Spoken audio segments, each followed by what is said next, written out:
Hello my dear students, this is Dr. 𝗲𝗵𝗵𝗺 and in this video we are going to discuss about a very important vitamin C. So let's start with the discussion. Vitamin C. Now commonly we call this vitamin C as, obviously it's a water soluble vitamin,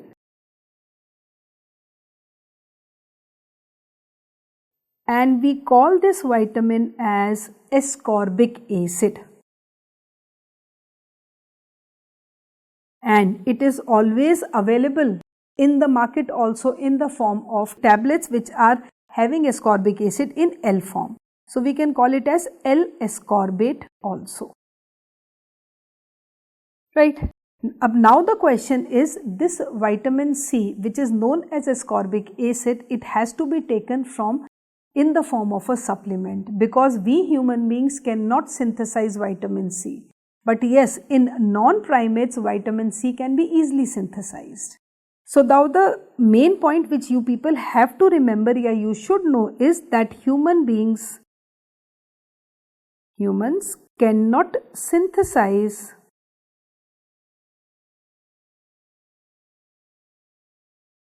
ascorbic acid.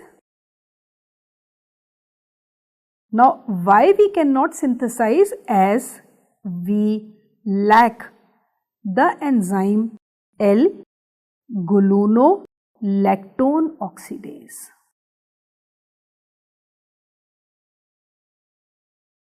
We lack this enzyme. Whereas in non-primates, ascorbic acid can be easily synthesized by uronic acid pathway. And we have already discussed, in human beings, no doubt uronic acid pathway is there, but it is there only till the formation of glucouronic acid, and then it forms xylitol and it merges itself into some other pathway. Means there is no synthesis of ascorbic acid in human beings, and the reason is because we lack this. Now coming over to this, what are the functions of vitamin C? And vitamin C played a very important role during the time of COVID also. We all know that because during COVID also it was advised, or you can say it was a mandate, to have vitamin C along with zinc. So what is the biochemical function of this vitamin C in the body? And if we talk about the sources also, the richest source of vitamin C we say are the citrus fruits. Jaise we say amla is the richest source of vitamin C. Okay, guava is a non-citrus fruit, but it is considered to be a good source of vitamin C. So the sources, if we talk about, the sources are citrus fruits in general, right, which includes amla, which we call it as gooseberry also. So generally all the oranges and all, they are richest sources. Now coming over to this, that means what are the biochemical functions? So if we talk about the functions of vitamin C, it is used as an antioxidant, very important role. So first is, it is used as a antioxidant, as an antioxidant. And we know that what is the function of antioxidants? They will prevent the oxidation in the body. Just say if we talk about the role of vitamin C serum on the face, on the hair, what is it doing? It is basically protecting the mouth, the face or the scalp by the addition of the free radicals. So the first and the foremost function is, it is used as an antioxidant. Second important function is obviously related to antioxidant. It is required for hydroxylation, very important function. It is required for hydroxylation reactions. Now hydroxylation means they catalyze the post-translational modification. This is again very important. Catalyze the post-translational modification of collagen.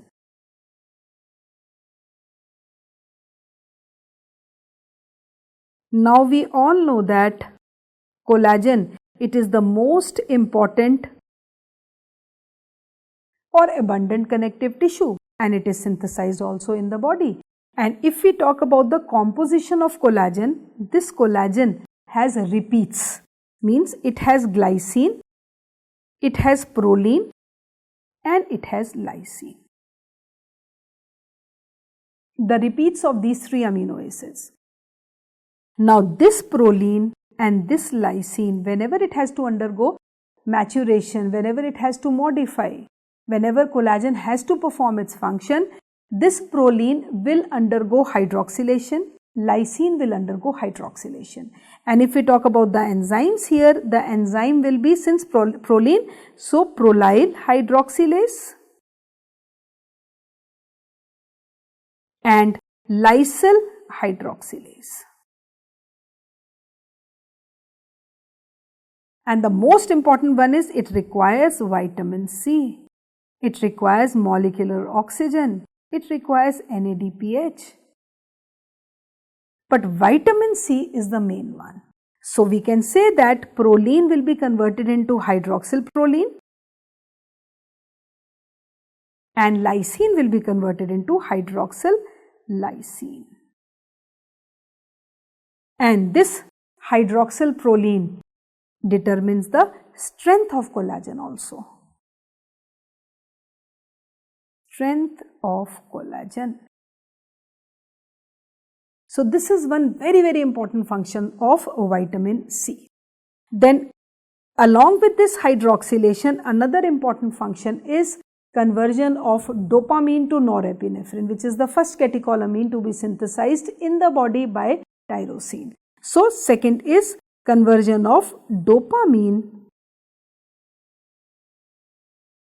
to norepinephrine, right? And this norepinephrine is later converted into epinephrine. For this obviously vitamin C is not required, but yes, for this function vitamin C is required. Again, the name of the enzyme we talk about, dopamine hydroxylase.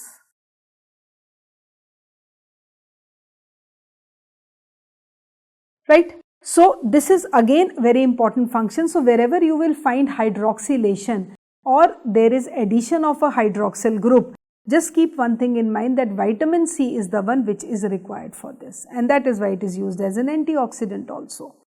Then third important function is it is required for the absorption of iron also. Required for the absorption of iron, which is again very important function of vitamin C.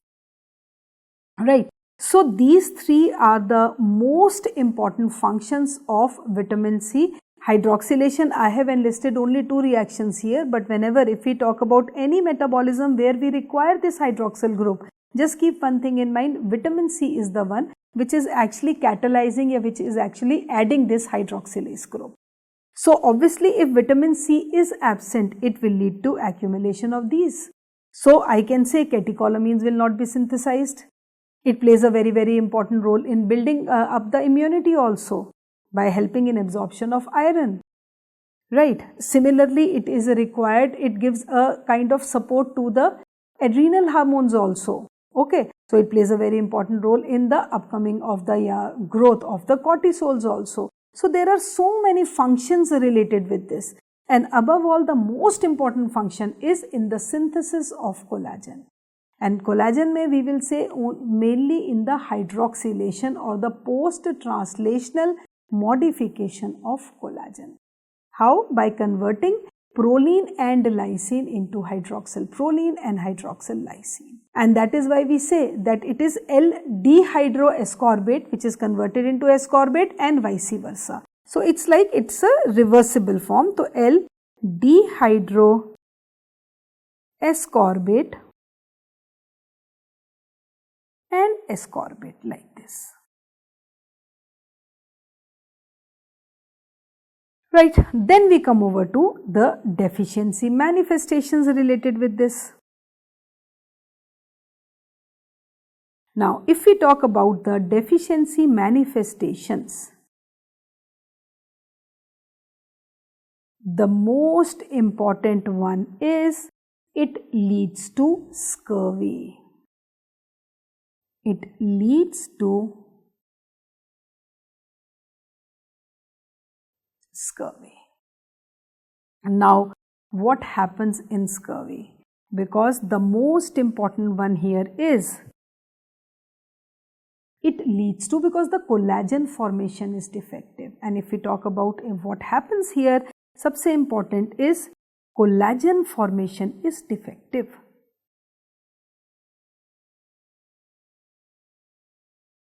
Right. So, if collagen formation is defective, the most important one is the gums will start bleeding. So, bleeding gums.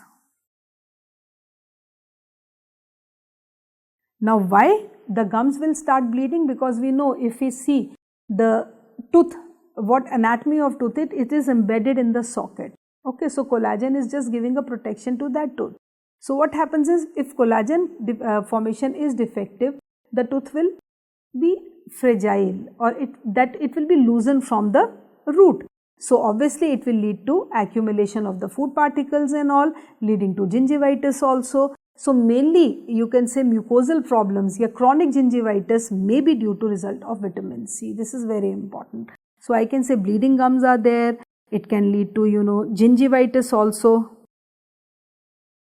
because since collagen formation is defective, the tooth will become fragile and it will come out, leading to this. Then perifollicular hemorrhage will be there.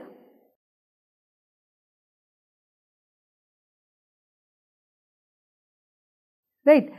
In the hair follicle also, that pinpoint bleeding will be there. Again, I told you, because vitamin C is acting as an antioxidant, or there will be defect in the connective tissue formation.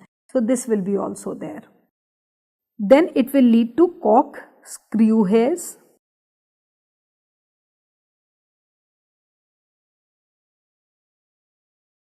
And it will lead to scorbutic rosary.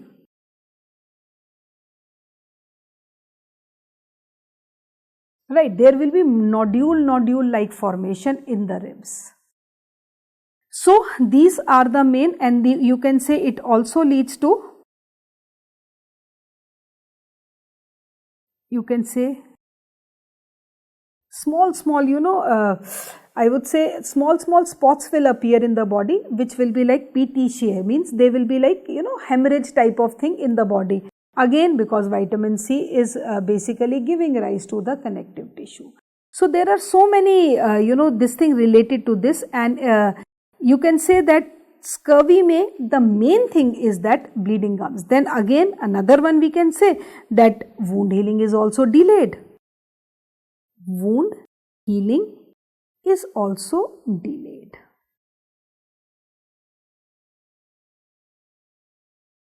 Right. So, these are some of the deficiency manifestations of vitamin C, mainly due to the defect in the connective tissue formation.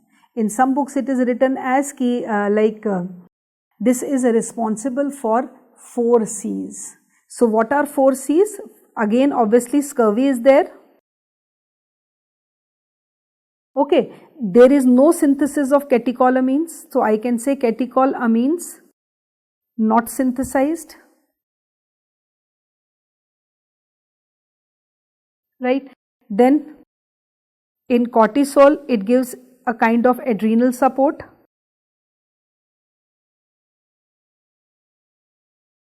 Okay, then corkscrew hairs, again due to not the development of the connective tissue, like that. So, there are so many, this is 3 C's, or you can say scurvy there is bleeding of gums. So, these are the deficiency manifestations of vitamin C, which is a very important antioxidant. And if we have to give the hierarchy, always remember vitamin E is the most important antioxidant which is present, followed by A, followed by C. and C का richest source are the, you can say, the citrus fruits. So this is all about vitamin C, which is a water soluble vitamin.